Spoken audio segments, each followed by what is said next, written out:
बंधु सुण हे भौणी सुण कहानी आम जीवनर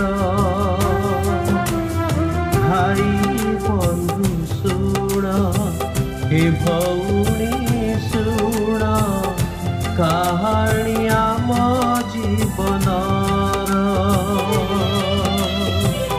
आसीछु जे दिने फेरी जीवा दिने तेबे जीवा के उठावा। प्रिय श्रोता बंधु प्रभु श्रीकृष्ण को सर्वोच्च नाम आपण को शुभेच्छा। पवित्र बाइबल माथ्यू लिखित सुसमाचार 16 अध्याय 24 पदरे आम यहीपरि पाठ करूँ। सेतबेले यीशु आपण शिष्य मान को कहले केही जेबे मोर अनुगामी हेबाकु इच्छा करे तेबे से आपण को अस्वीकार करू पुणी आपण क्रूस घेनी मोहर अनुगमन करू। इतिहास यह विषय साक्ष्य दिए जे जिहुदा प्रदेश रे पंतीय पिलातों शासन काल रे महायाजक हनान और कायफा सम्मुखें प्रभु जीशु को क्रूसविद्ध करागला।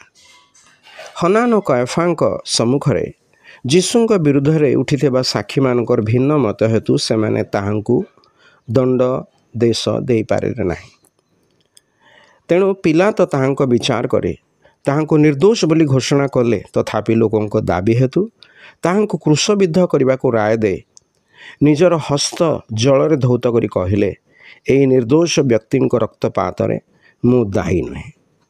यही प्रभु जीशु संबंध में ताहांको जन्मर प्राय 4000 वर्ष पूर्वर ईश्वर आदम को भविष्यवाणी रूप से कही जड़े नारीर संतान द्वारा मनुष्यर मुक्ति हेब।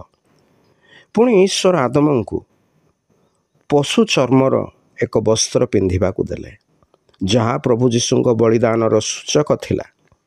प्रभु जीशु जन्मर प्राय 2000 वर्ष पूर्वर अब्राहम को परमेश्वर मोरिया पर्वत रे मेष बलि रे प्रभु यीशु ख्रीष्ट बलिदानर दृश्य देखाइले। प्रभु जीशु जन्मर प्राय 1000 वर्ष पूर्वर प्रभु यीशु ख्रीष्ट किपरि क्रूसरे चढ़ा जिवे ता पवित्र आत्मा द्वारा दाऊद गीत संहिता 22 गीतरे वर्णना करती।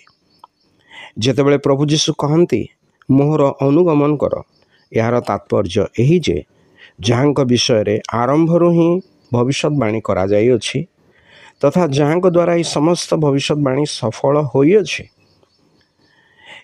ये समस्त प्रमाणित करे जे से ही जगतर त्राणकर्ता अटंती। यही त्राणकर्ता ठारे विश्वास करी तांको अनुगमन करने को आपण चाहिए नहीं कि